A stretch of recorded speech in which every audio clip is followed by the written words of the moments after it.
Hello and welcome to the Metapod Podcast, the Pokemon TCG podcast that revolves around the evolving meta. I'm Jake, that's Sean. It's the holiday season. Christmas is this week. Sean, how are you? Are you geared up, ready for the ho ho ho? Yeah. I mean, I did a like family Christmas stuff back in when I was in Dallas over Thanksgiving, but I have my partner's stuff ready to roll. We got to decorate the house a little bit. We don't really do lights.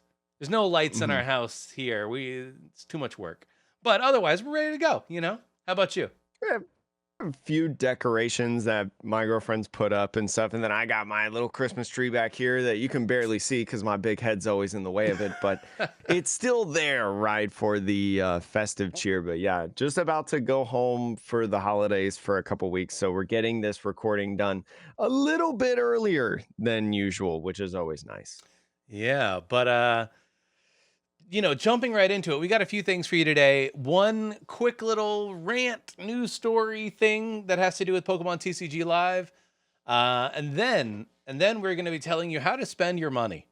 So Yeah. if you're getting money for All of your Christmas, holiday money, everything that yeah, you get for Christmas, when your parents get you the Visa gift cards and the yeah, cash because they don't know exactly what you want or what exactly a Pokemon card is. No worries, because that's honestly the way that I do it nowadays. that's right. But Jake, getting into the first news story, you brought this to my attention, and it has to do with TCG Live. So, I know we're always talking about Pokemon Pocket. That's like what's in our brain now. But TCG Live still exists, Hmm. and the economy on TCG Live was one of the bright spots for many people. But recently, they made a pretty big change to how players can get as much dust as possible to craft cards. What did they do, Jake? What was it before, and what is it now? So before, what you would do is you would get about 150 codes of certain sets, right? Especially smaller sets. So the ideal way, I think, at first for people was celebrations codes. Get 150 celebrations codes because you can only open up 150 codes of specific expansions per account. I think it's 150, but there is a cap of like 100 some plus of packs. But anyways, you would basically max that out and you would mass open. And because the set is so small, you get your play sets very quickly. And Pokemon TCG Live does not allow you to have more than a play set, right? It's not like TCGO where you can have 30,000 Dans, right, that Azul had on his account. You just automatically get dust once you fulfill play sets and you continue to get more cards. And the dust will allow you to, as you're saying, build whatever card you want, which is a huge selling point on Pokemon TCG Live, right? For the survivability and longevity of players. Well, as the Pokemon TCG Live has continued to exist, they've started putting more things in the store to spend your different currencies on. And one of the currencies that you continuously accumulate and maybe have a little bit of trouble of spending the entirety of is your like purple crystals, right? That's a really good example. You used to be able to get the premium battle pass through the purple crystals, and you can open up packs as well from the different expansions. But what became the primary way, I would say, of Pokemon TCG Live players for continuously getting dust, right, to be able to use is to redeem your purple crystals on things like theme decks, right? Yep. And when the Charizard League Battle Deck released on Pokemon TCG Pocket, especially in the in game store that you can use that purple currency on, that became the main way to gather dust, right? Because again, when you have a playset of a card, if you get another one of that, it automatically turns into dust instead of having a fifth copy of that card. And with the Charizard League Battle Deck, it's a pretty good battle deck. It is one of my favorite products that Pokemon has printed on a competitive level, especially for starters, within the last several years. And if you've listened to the podcast for a long time, you know that we have absolutely loved what Pokemon has done with their physical, theme battle decks, different league battle decks, things like that. So very easy to just spew out an infinite amount of these Charizard League battle decks and just collect dust, right? Oh, I'm running out of dust to build my Terrapagos Dusknoir deck. Hmm. Well, just redeem a Charizard League battle deck and be able to get dust to then build the cards that I want. You would be able to do that for an unlimited time with the League battle decks, right? The packs still have a finite amount, a set amount that you can redeem, but the battle decks that you can get, the different decks that they have available on there, again, infinite. Pokemon, unfortunately, or somebody, whoever's making this decision in Pokemon TCG Live, has officially set for those redeemable bundles or products that you can get that are not just a straight up pack, including the trainer's toolkit. You can now only open up 4 of them per account, which is I I I think it's one of the worst decisions that they've actually made in this game. They have Yeah. severely limited you on the dust, and I think, to me, this is an off like this is only a greedy take. Yeah. I mean, if you like looking at this, I can understand from the developer's perspective a thought process of like, hey, we created this feature, and the feature allows you to turn these purple crystals into starter decks. And there was not an expectation from them that people would use this trading feature, this mechanic, to game their system. And I'm putting game with big air quotes here, big air quotes game, Mm-hmm. but to use this system in a way that was not intended, right? They were like, why would you want more than one or maybe 2 of these league battle decks, right? Like, you don't need that many of these cards. And then in reality, what people did is exactly what you were talking about, Jake. They came to the realization that, like, oh, this is like a really easy way for me to get all that dust. So I'm going to, again, big air quotes, abuse the mechanics of the system. And so, like, a developer may go in and say, that was not the intended way that we want people to interact with this function. So we will put a hard limit on it that feels reasonable. But yeah, like, it doesn't make sense. Like, uh spoiler alert, we recorded one version of this pod and then there was some issues. But like, we did a whole thing where, like, I came to the realization about, like, how silly this is too. And what's crazy is you look at TCG Live and you think to yourself, what is the point of this? Because, Jake, in my mind, TCG Live is an app that primarily exists for players to play the card game. Yeah, you Anytime, would think. I mean, you would think. Yeah, anytime, anywhere, right? You could argue that, like, Pokemon cards in general are technically more of a thing people collect than people play. That's not to say of people course. don't play the game. Obviously, people do. But, like, most people that are opening packs of Pokemon cards in the real world are doing so to find the shinies because they like the art, what they like their favorite Pokemon. Like, that's the reason that most people in the world buy Pokemon cards. But TCG Live, they're not real cards, you know? And so, like, in my brain, I'm like, this is the one product where it's not for collectors, it's for players. So, why would you remove a system that makes it easier for players to play the game? It's completely money. It's completely. Hey, players are not redeeming codes, right? Players are not redeeming, or what I should say is, players are not redeeming pack codes, right? Mm, They're redeeming the play promos, right? They're sure. redeeming those codes, but they're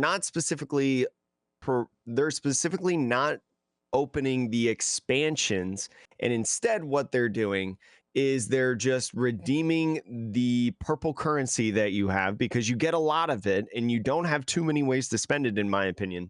And they're specifically redeeming it on these and spamming these specific options because they have found out that it's an easy way to collect dust. I don't think it's not Yeah. a unknown way through the community that was the way to get dust. And I'm sorry if you're late to the boat and you didn't know that before, because you've lost your opportunity now to get a whole bunch of dust. But But it like, what, in my opinion, and what I would, if anybody that makes any developers or any influential people at at where this game is made and who makes these decisions.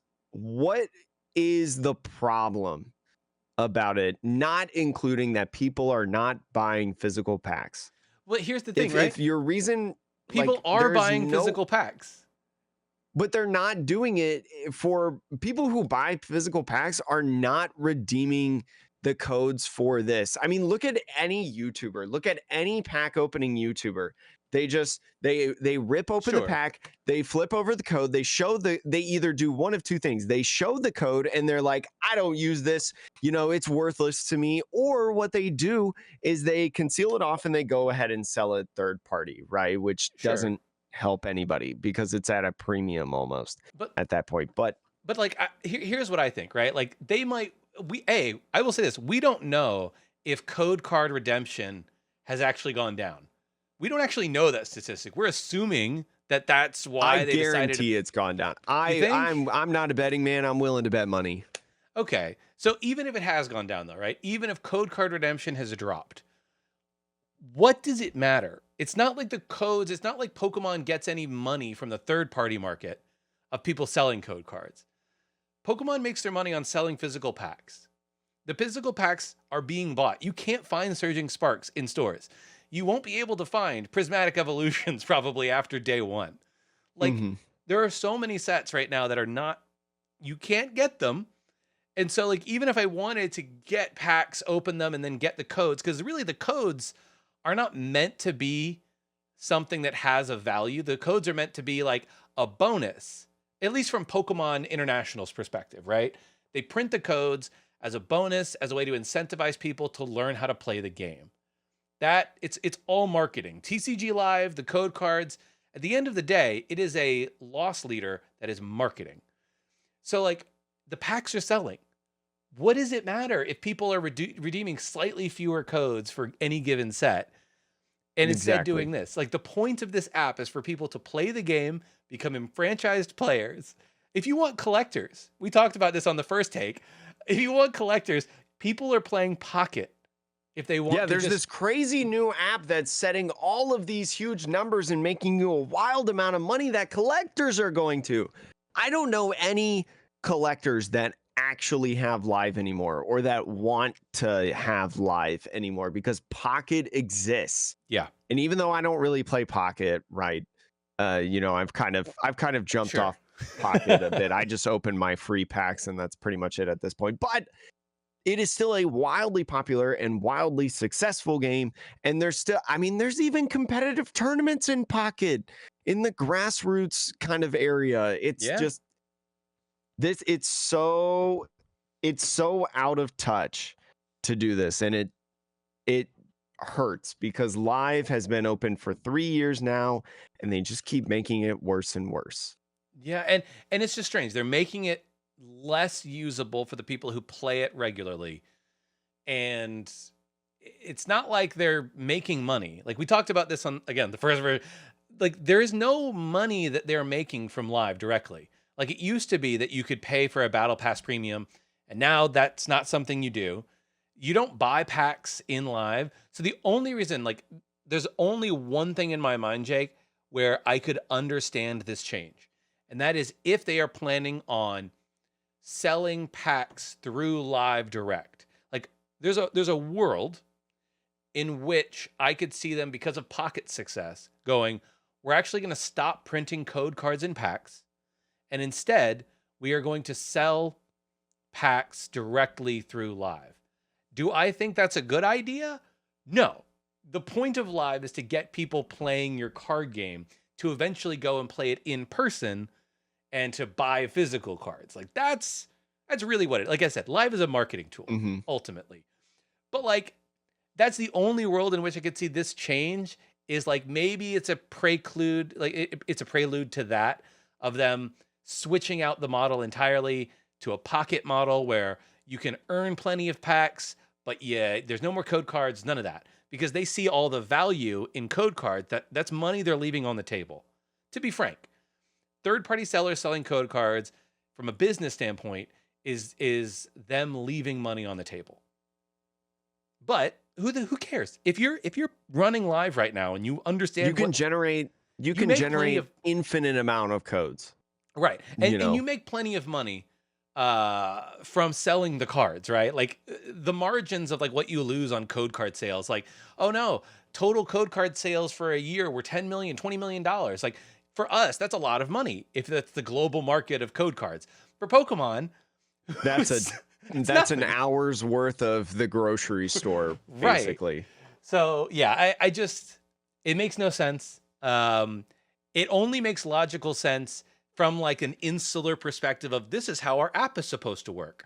But like from the business perspective of what's the point of this thing in the first place? No sense. Yeah. If they don't, as you're saying, as this potentially being a prelude to being able to actually buy and making Pokemon TCG Live like a financial stable product. If they don't do it, I just think I'm gonna be mean. I'm gonna be really mean. I'm gonna be really mean if they don't do it. And yeah, like I would not be happy because it doesn't feel good to have like this sort of like free sustainable system, right, that we had previously into going to buying Like packs, freemium. right? Yeah. Yeah, for actual money, like going from free to pay. But like I would love I it would be very good for the overall economy and for the overall game itself to be able to pay money inside the game, largely. But God, it just live just hurts me every day. Yeah. It's just strange. Like, cause I don't understand the incentives behind live after they make this change. I'm like, what?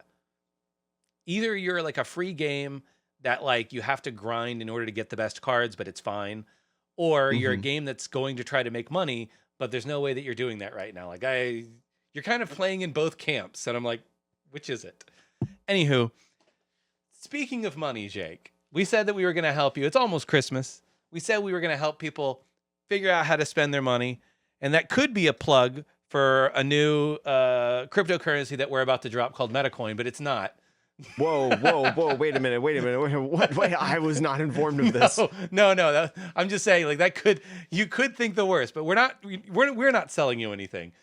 But what we are doing is saying, I think I like to bling out my decks a little bit. I don't know if you do. I think in GLC you do, Jake, right?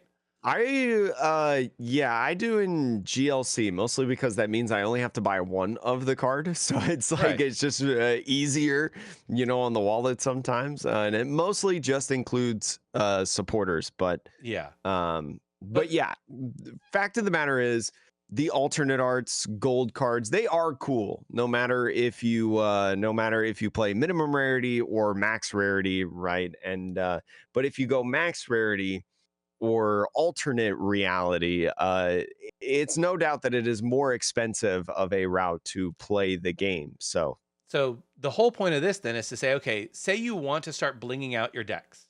You don't know where to start. You're like, oh, maybe I should buy the special illustration rare Pikachu and throw that into my deck. Or maybe I should, I mean, that's an expensive way to start. But like for most people, I think you want to know where should I start? Where am I going to get the most value out of what I'm spending to make my decks look pretty?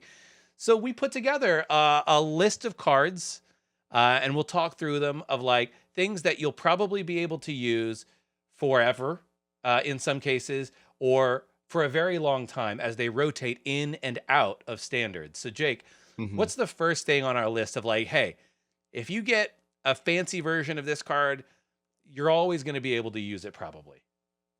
So there's only a few cards within the game, or types of cards even, that are always around in specifically the standard format. Where when we say cards in the game, Yep. whatever, we're specifically talking about standard because expanded is a fever dream at this point. It feels like from the Pokemon Company, but there's always a couple set of cards that are always in standard format that you're always going to use in decks. It feels like in basic energies, right, are the premier part of it. Some decks don't use basic energies, right? Like your Terapagos deck Your only Lugia plays deck. double colorless. Yeah, your Lugia deck only plays special energies. But basic energies, except for fairy, are always in the standard format throughout all of Legacy, right? And here's a cool thing about basic energies as well is you may be someone that can't afford to get all of the heart gold soul silver energies. Spoiler alert, they are the most expensive type of energies. But you could also just based on whatever kind of bling you want to have. Like personally, I use base set energies. I use Mm. base set 2, Neo, like the very, very early Wizards of the Coast era type energies, because I've just had them for 20 years now. And I just think it's kind of cool to play them in decks. And people are always like, wow, is that base set? And I'm like, yeah, this is base set. I've had these for so long. But, anyways, there are so many different types of energies that you can get. There's so many different patterns that you can get and, gold versions. So, whichever one that you want to go with, right? Go ahead and just get those. And you can get any range between like 5 to 20, right? Just based on the meta, it varies. So that's kind of the downside of the basic energies is a lot of these you just want play sets of, right? But energies, you need a little bit more than that. Yeah, like for gold, I think gold, if you want the shiniest, blingiest version of the energy, gold is probably going to be your bet. Sword and Shield, they printed a gold version of all of the energies, and they're not that expensive. I'm looking at the fire one right now. It's like $12. They might range a little higher for like slightly more playable energies. Like I imagine Psychic might be a little bit more expensive now because of Guard of War, but that's going to be your blingiest. There was also a version of gold that was printed in the Sun and Moon era. That's a little more expensive, but Jake and I, we both have both versions. If it's a personal preference thing, they look pretty similar. Gold energies all look kind of the same. But I think for me, if you want to do this, bling it out a little bit, but not break the bank for like 10 gold energies. Any of the new, in my opinion, the new Cosmo Hollow energies, whether that's the regular Cosmo pattern or the Cosmo that has the promo stamp on them, that's the Cosmo Hollow pattern is also, for those of you who don't know, that's the one that looks like the old Wizards of the Coast era Hollow. They have like the little spirals, and it's all the stuff that you've been seeing recently, honestly. These are silver bordered, gorgeous hollow pattern, really nice. And the fire one I'm looking at now as a reference, it's $1 for the regular Cosmo Hollow. So like for probably like $20 to $30, you could probably get a playset of whatever type you want. Playset meaning like 20 of them. And then you're basically like, in theory, you're just set for the rest of your playing time with that kind of energy. So yeah, like, because it will. I mean, I guess fairy rotated, but like for what I would assume is every other typing, it will not rotate. So, like I said, with the base set energies that I have, like I use them all the time, and they've been legal all the time. So, basic energies are the first step, in my opinion, because you're gonna get the bang for your buck on that.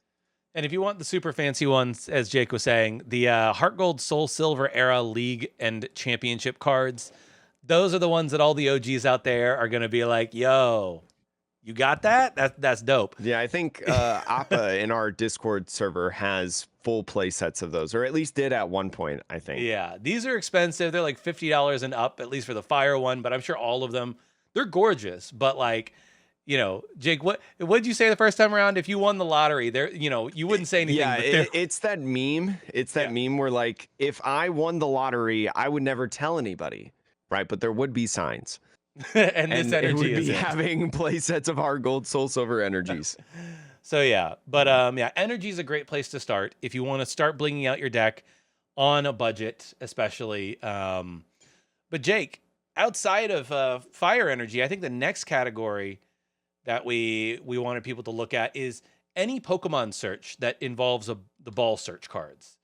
Yes, So, I think, and just simply, we're going to start talking about just trainer cards in general now, because that's pretty much the rest of like different bling cards that are the most quote unquote like longevity efficient. yep. Right. And with these trainer cards, if you want the best deal on them, you get them when they rotate. Because immediately after rotation, they're still in popularity, right? There's still a lot of them out there. There's still some packs being opened, so more cards are being pushed into the different market, but they're not used in standard decks. So a lot of them will tank in value. A lot of cards just immediately when they rotate will tank. So if you want to wait until Nest Ball rotates, right, to get your gold playset, just wait until that card rotates. But speaking on Pokeballs, as you were saying, right, there is a lot of different Pokeballs that constantly get used because they're an important part of the video game, right? Like you need a Pokemon in a Pokeball in most cases. Yeah. So a lot of the generic effects, I will say, are very good for being able to buy. We've seen cards like Quick Ball get reprinted, right? And now it's rotated out. Quick Ball is a great buy right now. Level Ball, I think, Yeah. can be a great buy as well. But there are other cards like Nest Ball, Ultra Ball that are around today. Ultra Ball specifically, Ultra Ball's been reprinted like so many times in the last like 10 or so years. It's a card that's going to be in the format for a lot. So you have so many different options of ones that you can get or different versions of it. And then there's other like super generic ones like Great Ball, Pokeball. I don't think they have gold versions, but they do have some like promo type versions, like Yep. play promos, I think at least some different things. And so you can try to get those kind of like generic effects in there. I think this is going to be a call for me. I think Dive Ball Hmm. might be reprinted soon, right? It's just very generic effect of just find a water Pokemon. And it's been a while. I think when was Dive Ball printed? Was it black and white? I think. The secret, I don't know the original, but XY Primal Clash is when the gold one was printed. So Oh, probably, sorry. So yeah, kind of like earlier Primal Clash. yeah. Um, So like but I think that's a good call too, because I think when Irida rotates, which I think happens in the next set, right? mhm. So Irida right now is kind of doing on Dive Ball a thing. It's a supporter that gets you an item and a water Pokemon. So half of an Irida is Dive Ball. But once Irida rotates, I could easily see Dive Ball, in 6 months, a year being like, hey, we have a new set. We really want to hype up these water Pokemon. And Dive Ball will let you go effectively go get maybe a non-Terra EX or a stage 2 like Baxcalibur or whatever without having to use Ultra Ball and discard 2 cards. So, And I mean, there's other Pokeballs as well that I think are good, like Netball. mhm. Netball is one that's not currently in format, and it's also one of those kind of generic things. It's a little bit more than Dive Ball because you can grab either a Pokemon or a basic Energy. grass energy, but I think that effect is generic enough to still see like a lot of value within the game. For the Pokeballs, though, you do have to be a little bit knowledgeable of what the Pokeball actually does.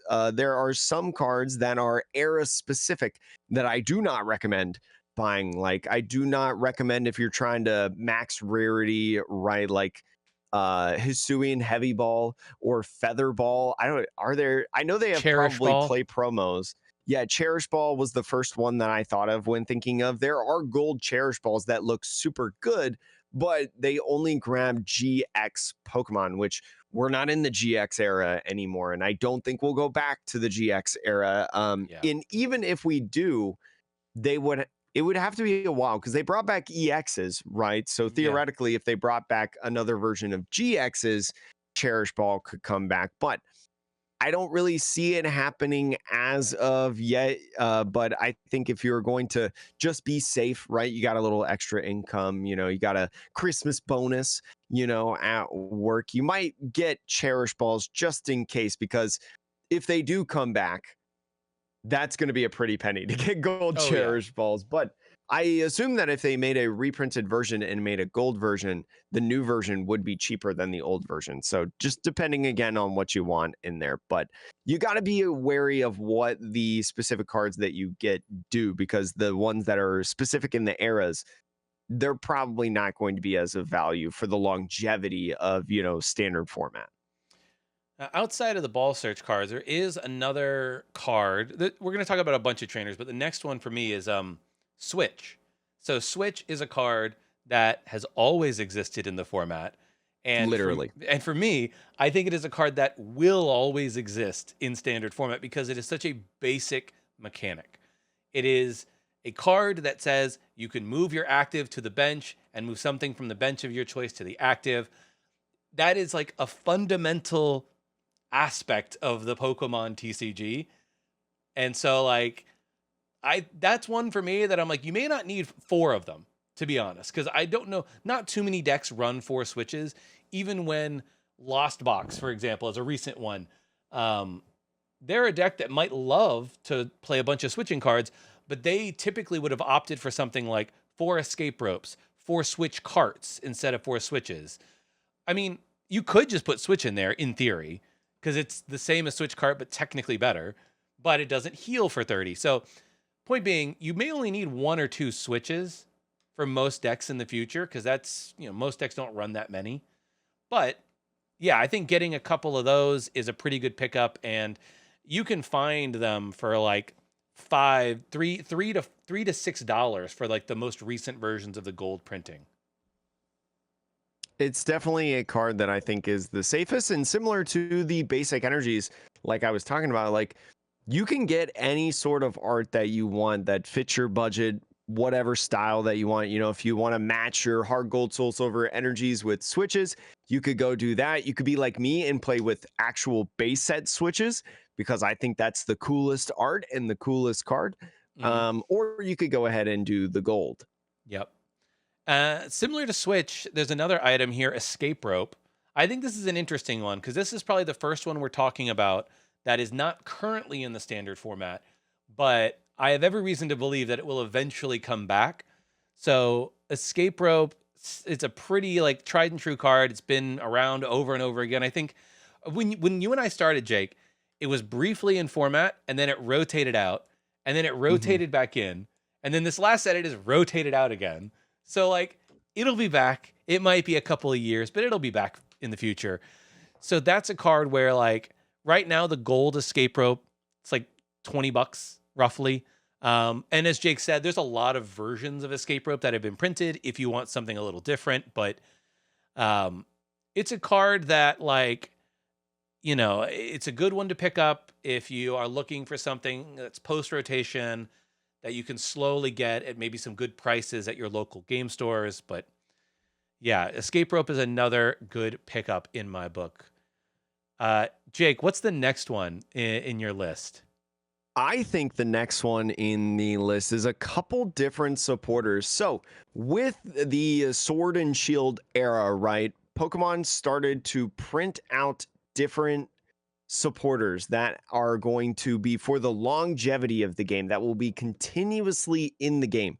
Professor's Research and Boss's Orders, right? I think the pictures that we've kind of gone on here, especially of Professor's Research, they don't encapsulate every single Professor's Research that there is in the game. I think, the discard draw 7, but they have so many different alternate arts of different characters, even though the Magnolia, right, is part of the D block, the full art Professor's Research Magnolia, part of the D block. It's not in format anymore. The D block is not legal.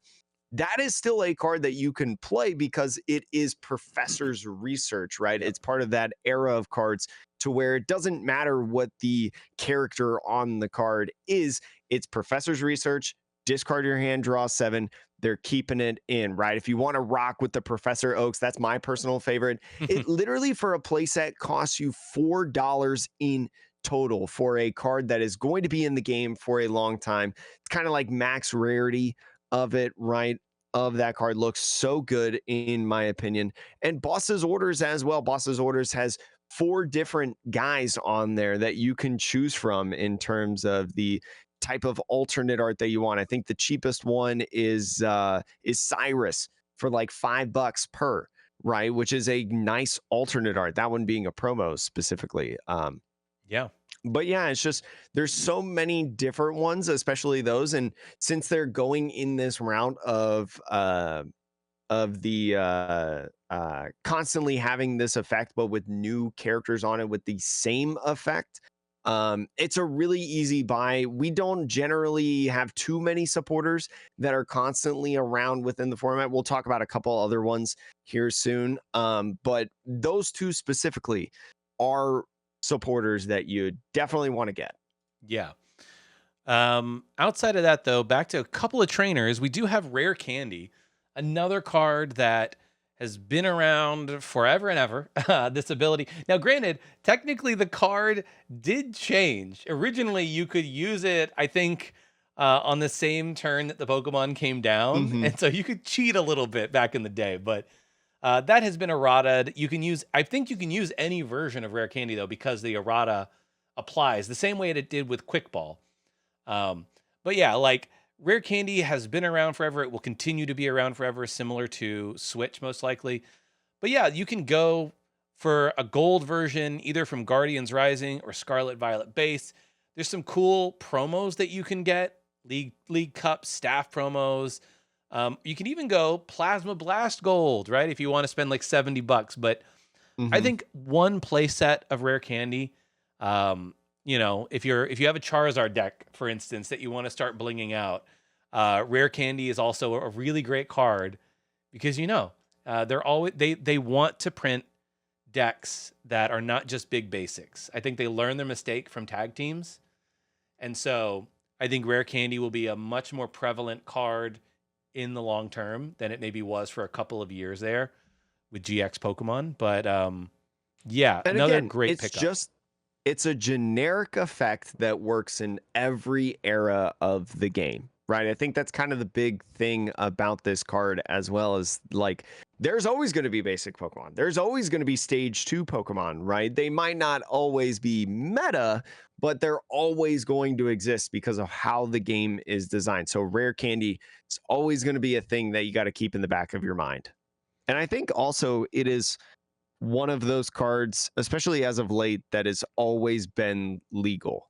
Yes, yeah, exactly. So another one here, though, we do have Energy Switch, another good staple. I won't belabor all these too long, but like Energy Switch is another one that has been around for a very long time. Tons of reprints. It's It's not. usually in a base set, I think, Yes, of each era. and it's not always the most viable card. Like the decks that it goes in are far fewer between, but like they're also not that expensive. The recent gold printing of it is going for just a few bucks. So Yeah. get yourself a playset of that. Maybe if you have some extra cash lying around. Going down though to another supporter though, this one's a strange one. I don't think we think about this supporter as being a often reprinted one because we have Boss and we have Research, right? They changed the name of the card to be not about the supporter, but Skyla, Jake. Hmm. Skyla is a card that has actually seen several reprints through the years.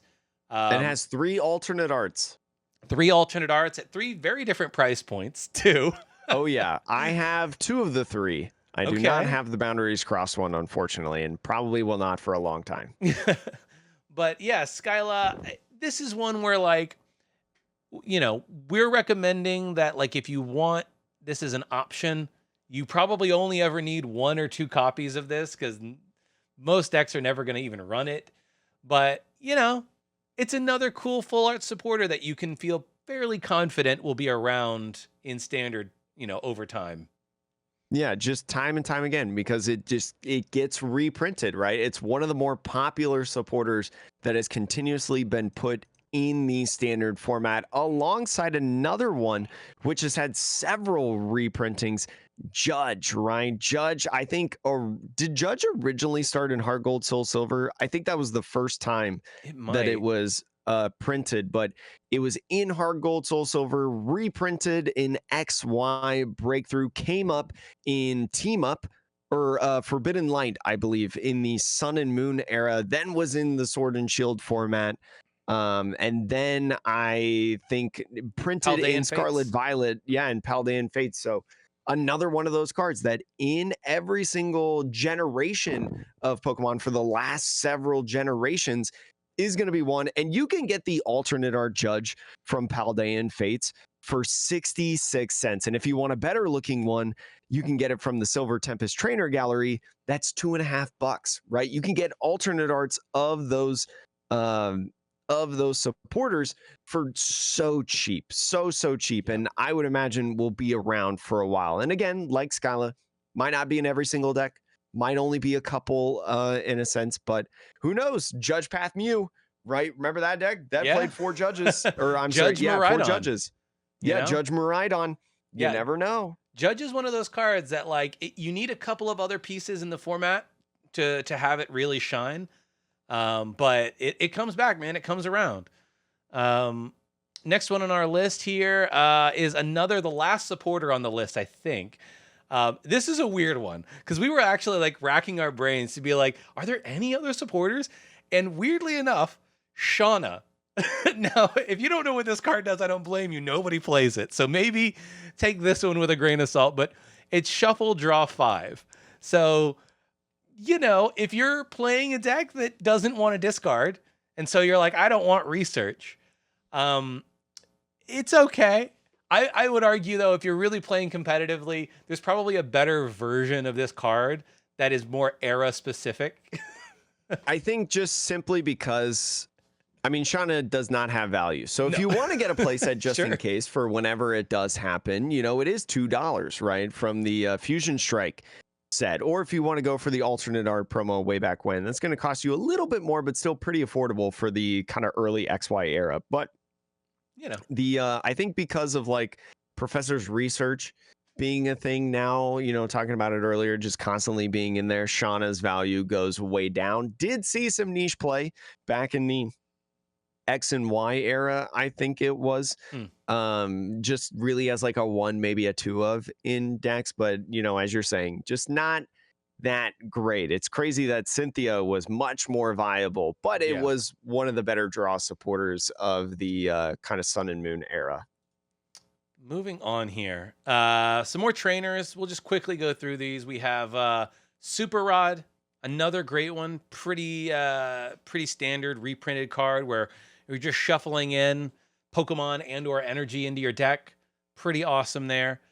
We didn't actually put it on the list, Jake, but I actually think Energy Recycler is not a bad pickup because that's been reprinted a few times. Oh yeah, Energy Recycler, yeah. Energy Recycler no longer in standard. I don't believe. Is it?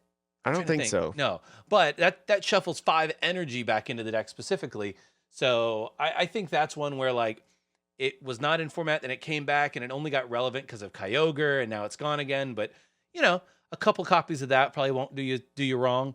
And then what are some other? Oh yeah, then you have some of the energy retrieval cards. So you have Superior Energy Retrieval, which did exist in Plasma Freeze and then got reprinted in Paldea Evolved. I would argue this one is one where I think it will be around and very useful. When it rotates, it might spend a little more time on the shelf. It's only been reprinted once, so this one might be like every 5-year reprint rather than every 2. But definitely a really strong card. And price, it's been fun in the game, like has seen a little bit of variety in a couple different decks. So and it's honestly the most recent one from Paldea Evolved. It's the only hyper rare version, I believe. Yep. Or did the old one have a? I don't see did the old one have a gold version? I don't see it on the list. No, I think Energy Retrieval. Retrieval did. Superior Energy Retrieval, I don't think did. Yeah, I'm actually jumping down to Energy Retrieval. I'm scrolling through our So I'm also pulling up Energy Retrieval because I have a little story about this one.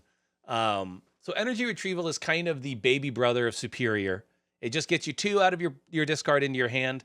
It's been around since base set, and it comes and goes in format. But my fun little story is if you kind of know what's getting reprinted, what rotates, I was able to pick up 2 copies of this at a local game store for just like $4 the day they announced it was getting reprinted before the game store.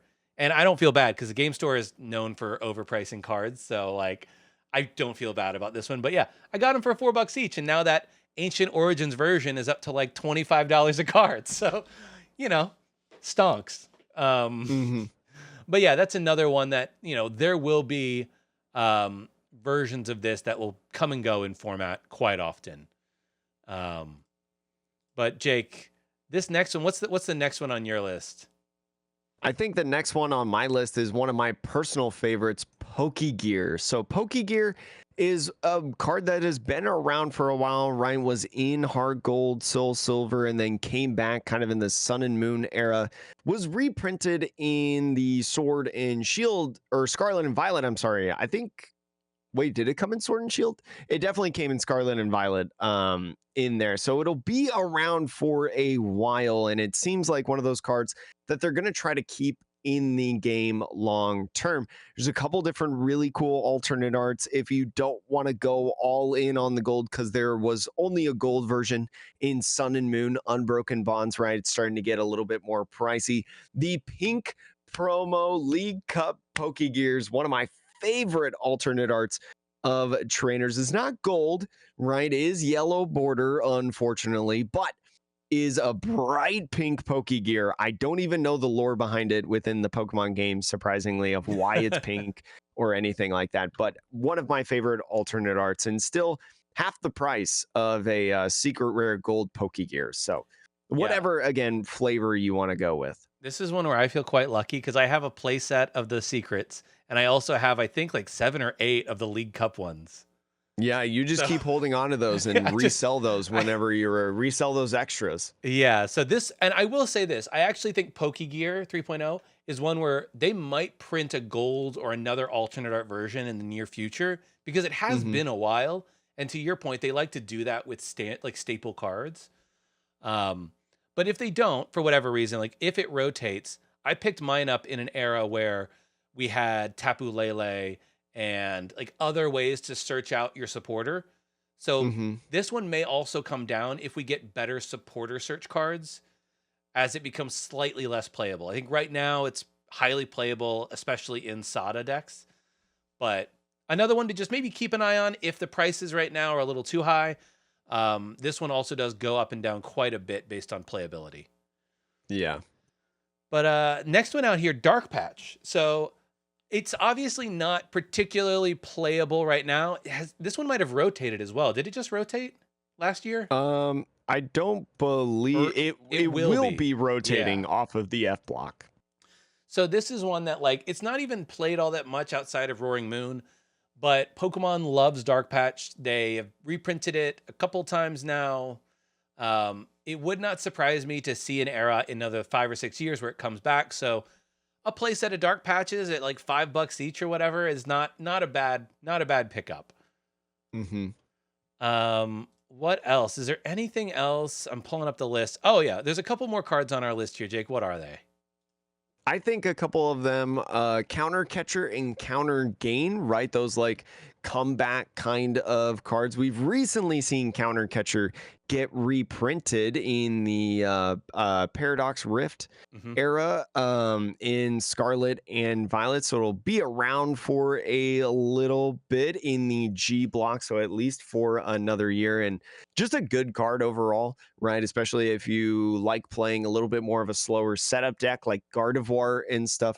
Countercatcher is great, or Dusknoir decks, right? Yeah. Dusknoir Countercatcher, a very good combo. So trying to pick these up. There are multiple different gold versions of this, and also play promo versions, right? An old one from the Sun and Moon era, and then another one from recent in there. So plenty of different versions that you could try to get. And then Counter Gain. Counter Gain is a new addition in the or reprinted edition within the format. In here, it's got a new alternate art as well.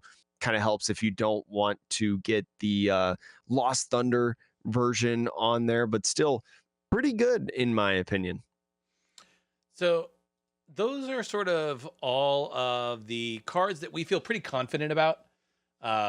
If you picked up a playset or a couple copies of them, you'll be able to use them either all the time or often enough, as things Mhm. rotate in and out. Um, Obviously, like there are other types of cards that we're not mentioning, specifically Pokemon and stadiums, and most supporters are very era specific. Pokemon, Yeah. especially, I don't think we've ever seen a direct reprint of a Pokemon outside of XY evolutions. Well, And the even that only was different. kind of XY Evolutions wasn't even reprinted Pokemon. They all had They different changed that. HPs, Yeah. different even like different attack, especially costs, Yeah. um, damage numbers. Pokemon in terms of being reprinted are always like different effects or entities. So like copy Pokemon, Regidrago is a very good example. They didn't reprint Mewtwo, Mewgx. They just reprinted the ability to copy Pokemon in the discard pile, right? With that abilities, Luminion V is the recreation of Tapu Lele GX, right? We didn't get Tapu Lele GX, but we got Luminion. So I would say that Pokemon are the last thing that you want to bling, because once they rotate, they're pretty much gone for good, Yep. right? Unless you play expanded or retro decks or anything like that. But still beautiful cards in my honest opinion, and very, very neat. But stadiums as well. Stadiums, I can't think of really any stadiums that get reprinted except for like No. Champions Festival that you mentioned to me before when we were trying to brainstorm Yeah. for the list. Like Champions Festival gets reprinted, but other than that, no stadiums No. come to mind. And like the same thing with most supporters, they Hmm. usually likes to mix things up. They'll either use whatever supporters from the current game that is being promoted are, and then slap a slightly tweaked version of an old supporter onto it. I think some of the best examples are like N, Marnie, and Iono are all Hmm. kind of a slightly different version of each other, right? Like the idea of like shuffle, put it on the bottom. The idea of shuffle it into your deck, draw based on prizes. And then Iono is shuffle, put it on the bottom, then draw based on prizes. So, they kind of just mix and match a lot of things to make it a slightly different flavor. But all that said, there was 3 cards that I think are very speculative on my part, especially that I would say I don't know if you should go out and buy these. I don't know what the prices are, but like these are 3 guesses that like they might get reprinted in the future once we rotate out of ace specs. I think the only way that they reprint these, and those cards are Trainer's Mail, Versus Seeker, and Battle Compressor. And the only reason I would even mention those as well of like pickup is if they never get reprinted in standard, they are staples in every other format that they're allowed in. GLC, a lot of Expanded. expanded, and a lot of retro decks. These cards were legal during those eras. So even if they don't get reprinted in standard, like you can still play them in other formats.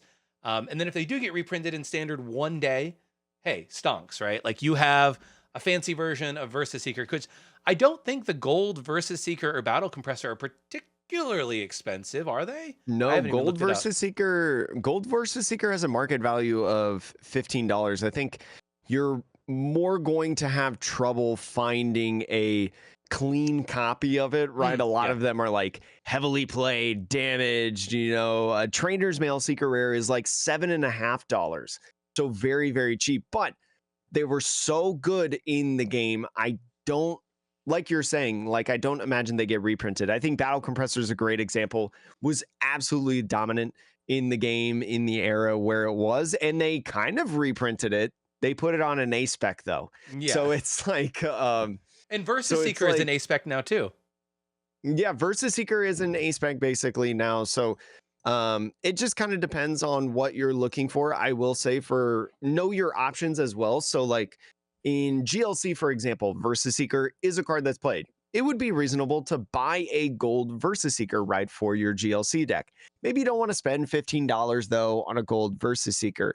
I will say a lot of GLC leagues and different places that you can play allow different types of cards that may not be allowed in like expanded or standard. The first thing that I can think of is the Trading Card Game Classic, right? Mm. Versus Seeker. Trading Card Game Classic reprinted Versus Seeker and put it in that box, and it actually has a hollow version of the Versus Seeker, which looks pretty good. I actually own a couple of them that I put in retro decks because Versus Seeker is not a cheap card in general. It is honestly like a pretty decent card, a couple bucks. Yeah. But you can get a hollow version instead of just a regular rare version, right? For honestly an even cheaper price in the trading card classic. So just know kind of your options, and again, just based on your budget or what you're trying to do, know what you've got available. But especially if you do get the trading card game classics, don't try to use them for any sort of official expanded tournament. Yeah. And if you have like an expanded locals or whatever one day, maybe ask if it's okay to use them. Yeah. I'm sure most places will say yes, right? Because a lot of places allow you to If use it's not like a computer sanctioned search. event, yeah. Yeah. And especially if you're a regular, most people will probably be fine. Yeah. But yeah, so that's our like sort of recommendation. We wanted to do something a little different with this episode. Cause I think this is an interesting topic personally, because I'm like, everybody talks about blinging out their deck, and it's cool to see it on stream. Some people just don't want to play with that. That's fine. But sometimes if you're like having to make decisions on what do I bling out, what do I not, this is a great place to sort of build a collection of blinged out cards that then in the future, if you also want to bling out the Pokemon or the stadiums or whatever, knowing that they're going to rotate, at least you have this like set of staples that, can go anywhere. So it's a good feeling. It's cool when like something rotates back in and you have a cool gold version of it and you're like, yeah, I get to play that again. So yeah. Or you can sell it for big bucks, because man, when Ultra Ball was announced as reprinted before the full set came out and we knew that we got a gold Ultra Ball, that thing went up. The Plasma Freeze version, I think, is the one it is. That's the crazy one. There is a post on Verbank that I remember to this day where somebody was selling 4 copies at $50 each, because it was still a great card and expanded at the time. And they sold it, and then the next day they announced that Ultra Ball was getting reprinted, and everybody pointed back to that post being like, I feel so bad for this guy who just sold his... Without looking, Sean, guess the market value of Plasma Freeze Gold Ultra Ball. I saw it earlier. It's like $350 each. Yeah. You could buy one right now, though, for $326 if you want on TCG Player. Heavily played, though.